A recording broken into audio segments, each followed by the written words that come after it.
Islamic ও সাধারণ শিক্ষার সমন্বয়ে গঠিত এক আধুনিক ইসলামী শিক্ষা প্রতিষ্ঠান শফিগঞ্জ রাব্বানিয়া দাখিল প্রস্তাবিত আলিম মাদ্রাসা। নোয়াখালী থেকে জুনাইদ কামালের তথ্য ও জাহাঙ্গীর আলম জাহিদের ক্যামেরায় দেখুন বিস্তারিত। এই মাদ্রাসাটি নোয়াখালী সদর উপজেলার ১৯ নং পূর্ব চরমুটুয়া ইউনিয়নের শেষ প্রান্তে পশ্চিম চরমুটুয়া শফিগঞ্জ বাজারের পাশে অবস্থিত। ১৯৭০ সনে মরহুম শফিউল্লাহ মহাজনের হাত ধরে এই মাদ্রাসাটি ইসলামের প্রথম খলিফা হযরত আবু বকর সিদ্দিক রাদিয়াল্লাহু তাআলা এর বংশধর জৈনপুর খানদানের ওলিয়ে কামিল হযরত মাওলানা আব্দুর রব সাহেবের নামে নামকরণ করা হয়। বিগত ৫৩ বছরে এই প্রতিষ্ঠান থেকে ইসলামিক শিক্ষাসহ জাগতিক শিক্ষায় শিক্ষিত হয়ে শতভাগ এ+ রেজাল্ট নিয়ে বের হয়েছে হাজার হাজার শিক্ষার্থী, যার সুনাম সুখ্যাতি ছড়িয়ে পড়ে চতুর্দিকে। একদল আল্লাহ ভীরু সৎ ও জনশক্তি তৈরি, যার প্রধান লক্ষ্য প্রায় ১,০০০ শিক্ষার্থী ও ২২ জন শিক্ষক স্টাফ নিয়মিত পদচারণায় এই মাদ্রাসা কানুন। এলেম আমুল আখলাক, শীর্ষক ফলাফল, দলীয় রাজনীতি ও সহজ শিক্ষা মুক্ত পরিবেশ, সমন্বিত আধুনিক ও ইসলামী শিক্ষা শফিগঞ্জ রাব্বানিয়া দাখিল প্রস্তাবিত আলিম মাদ্রাসাকে নিয়ে গেছে সাফল্যের স্বর্ণ শিখরে। মাদ্রাসার ভারপ্রাপ্ত সুপার মাওলানা জাকির হুসাইন ফরাইজি বলেন, রাসূল সাল্লাল্লাহু আলাইহি ওয়াসাল্লামের শিক্ষার আলো দিয়ে একটি বর্বর ও অশিক্ষিত জাতিকে সুশিক্ষিত ও সুশৃঙ্খলিত ও সর্বোত্তম জাতিতে রূপান্তর করতে সক্ষম হন। আমাদেরও উচিত মাদ্রাসা শিক্ষার উন্নয়ন ঘটিয়ে এমন এক পর্যায়ে নিয়ে আসা, যাতে আমাদের স্কুল কলেজ ও বিশ্ববিদ্যালয়ের সাথে তেমন কোনো পার্থক্য না থাকে। আবার স্কুল কলেজ ও বিশ্ববিদ্যালয়ের শিক্ষায় ইসলামী আদর্শ ও মূল্যবোধের সমন্বয় ঘটিয়ে এমন একটা পর্যায়ে নিয়ে আসা উচিত, যাতে মাদ্রাসা শিক্ষার ইসলামিক ধ্যান ধারণা ও পরিবেশের সাথে তেমন কোনো পার্থক্য না থাকে।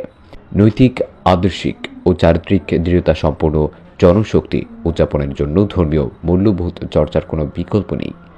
এই গুরুত্বপূর্ণ দিকটি অবশ্যই শিক্ষা ব্যবস্থায় অগ্রাধিকার পাওয়া উচিত। সর্বোপরি ইসলাম একটি পূর্ণাঙ্গ জীবন ব্যবস্থা, তাই সন্তানকে পরিপূর্ণ ইসলামী শিক্ষাদানের যথাযথ ব্যবস্থা করা প্রতিটা বাবা মায়ের নৈতিক দায়িত্ব। অত্র শফিগঞ্জ রাব্বানিয়া দাখিল প্রস্তাবিত আলিম মাদ্রাসা ১৯৭০ সালে প্রতিষ্ঠা লাভ করে। প্রতিষ্ঠাতা দাতা সদস্য ছিলেন জনাব শফিউল্লাহ মহাজন সাহেব, যার নামে এই এলাকা এবং বাজারটিও শফিগঞ্জ বাজারটি ওনার নামে নামকরণ করা হয়েছে। মাদ্রাসাটা দাতা সদস্য প্রথম তিনি ছিলেন শফিউদ্দিন মহাজন সাহেব।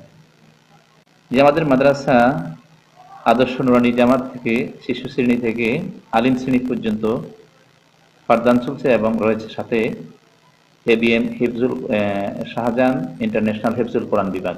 আমাদের শিক্ষার্থী হলো ৯৪৫ জন, প্রায় ১,০০০-এর কাছাকাছি ইনশাআল্লাহ। আমাদের শিক্ষক স্টাফ হওয়ার কথা ছিল সরকারি বিধি অনুযায়ী ২৬ জন, তো কিছু সংখ্যক শিক্ষক কম আছে। আমরা এমপিও নন এমপিও খণ্ডকালীন শিক্ষক মিলিয়ে ১৮ জন আছি। আমাদের যে চতুর্থ এবং তৃতীয় শ্রেণীর কর্মচারী ৫ জন, মোট আমরা প্রায় ২২ জনের মতো আছি এখন পাঠদানের কার্যক্রমে আমাদের স্টাফ হিসেবে আছে। আলহামদুলিল্লাহ, আসলে আমি গ্রামেই বড় হয়েছি। আমার বাড়ি লক্ষ্মীপুর জেলার কমলনগর উপজেলার চরলরেঞ্জ ইউনিয়নে। আমি শহরে এসে পড়াশোনা করেছি। নোয়াখালীর প্রবেশদ্বার সোনাইমুড়ি আলিয়া থেকে সেই ৫ম শ্রেণী থেকে কামিল, এরপরে অ্যারাবিক ভার্সিটির আন্ডারে কামিল মাস্টার্স দিয়েছি গত ২ বছর আগে। তো গ্রামের পরিবেশে আমার ভালো লাগে। গ্রামের লোকজনের আচার আচরণও ভালো, এরা মাটির মানুষ, মাটির মতোই। গ্রামাঞ্চল থেকে আলেম তৈরি করা যায়। আমার চিন্তা হলো এই গ্রামের অঞ্চলের, যেহেতু আমি সরকারিভাবেই নিয়োগ পেয়েছি এখানে, তো এই অঞ্চলের মানুষের মাঝে শিক্ষার আলো ছড়িয়ে যোগ্য আলেম তৈরি করা এবং গ্রামাঞ্চলে ইসলামের প্রসারের জন্যই আমি মূলত গ্রামের প্রতিষ্ঠান বেছে নিয়েছি। আলহামদুলিল্লাহ, বিগত বছরগুলোতে ৮ম দাখিল আলিম A+ সহ শতভাগ পাস।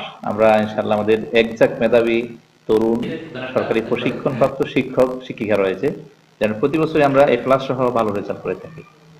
আলহামদুলিল্লাহ, সর্বোপরি কথা হলো এলাকার মানুষ আন্তরিক। এলাকার মানুষের আন্তরিকতার কারণে শত বাধা বিপত্তি বা সমস্যা থাকার পরেও প্রতিষ্ঠান নিয়ে আমরা আলহামদুলিল্লাহ ভালো আছি। এলাকার মানুষ প্রতিষ্ঠানের মুখী আমাদের আলিম ওলামাদেরকে শ্রদ্ধা ভক্তি করে, আলহামদুলিল্লাহ। মাদ্রাসার ভারপ্রাপ্ত সুপার মাওলানা জাকির হোসেন ফরাইজি আরও বলেন, প্রতি ইংরেজি মাসের 20 নভেম্বর থেকে 10 জানুয়ারি পর্যন্ত মাদ্রাসার সকল বিভাগে ছাত্রছাত্রী ভর্তি কার্যক্রম অনুষ্ঠিত হয়। Next report, NMTV, Dhaka.